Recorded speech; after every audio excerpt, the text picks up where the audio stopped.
What's up, all you chainsaw maniacs out there? Fat Samurai Guy here, and today I got a double feature review for you. Let's go ahead and get this started. First up, I'll be reviewing He Never Died. Here's a quick plot synopsis.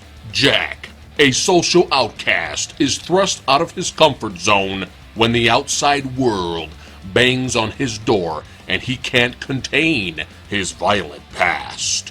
Now I'm going to give you the good, I'm going to give you the bad, I'm going to give you the badass. First up, the good. Henry Rollins, that's right, the badass. He's a lot of fun in this role.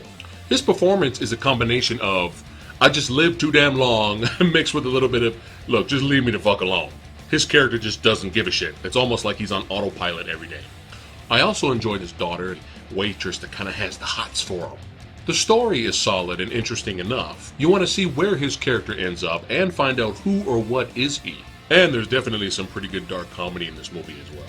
Now for the bad. This film kind of ends very abruptly. I mean, it kind of left me with a few questions. The film did a good job of setting up his mysterious past and making it sound interesting, but after that it really didn't go into a lot of detail. I think towards the end of the movie would have been the perfect time for you to find out a lot more about Rollins' character. Now when I first seen the trailer, I had some assumptions of what Henry Rollins could be, but once it was revealed in the movie, it was kind of a little underwhelming, and I was kind of a little disappointed. I was just kind of like, oh, okay, that's what he is, all right. You know, at first I was like, is he a Wendigo? Is he a fallen angel? Is he a demon? I'm not going to ruin it for you. You have to find out for yourself, but once you find out, it's not really like this huge, great reveal. Now for the badass. We have some pretty good gore practical effects in this film. I was pleased. A lot of it is hilarious because, you know, he can't die, but when he finally makes up his mind to kick ass, the action's well done. But one of the big issues I had with this movie was that I kind of wanted more gore. I kind of wanted more violence. I kind of wanted Henry Rollins' character to at some point go berserk. I mean, I enjoyed it when he was finally kicking some ass, but I really wanted him to go to town, man. I wanted him to go nuts. I know the character's lived for a very long time and nothing phases him. That's why he's kind of like on autopilot. He's just blank. He's like, sure, whatever. I don't care, you know. But at some point, at least towards the end, I was kind of like, dude, get pissed. Get angry. Come on, man. So overall, the movie is a solid watch, and you can get some enjoyment out of it, especially with Rollins' performance. But with the abrupt ending, the lame character reveal, and not really having that kick-ass awesome finale that I was really hoping the movie would have, really kept me from giving this film a higher score. So I give He Never Died 3.3 out of 5 chainsaws. Now, I know I might get a lot of flack for this, but if I want to see Henry Rollins be a badass in a horror film, I'd rather watch this. Oh, boo, boo. This movie's a lot more fun, all right? Leave me alone. Next up, we have a horror film from Germany called Goodnight, Mommy. Here's a quick plot synopsis. Twin boys move to a new home with their mother after she has face-changing cosmetic surgery. But under her bandages is someone the children don't recognize. The good. The cinematography is really well done in this movie.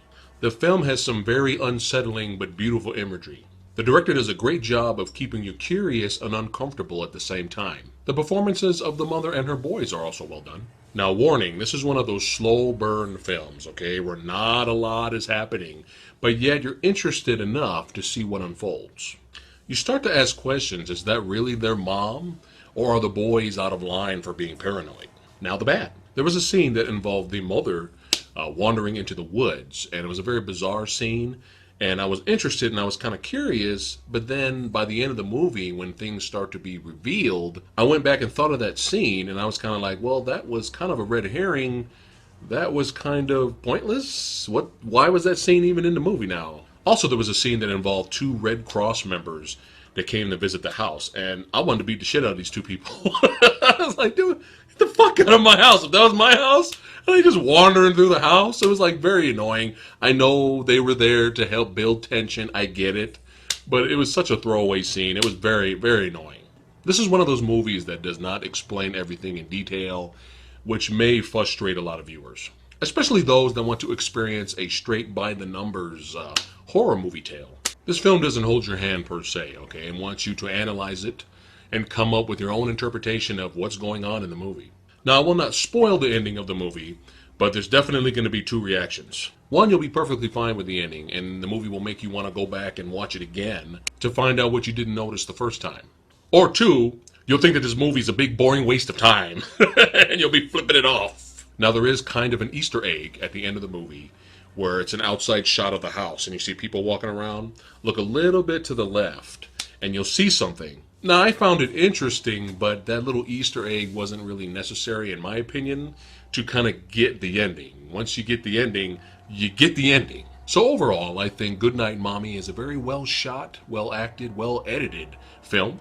I find the film very interesting, but I can't highly recommend it unless you're craving for something challenging and different. So I give Goodnight Mommy 3.7 out of 5 chainsaws. Alright, that's it for today's episode.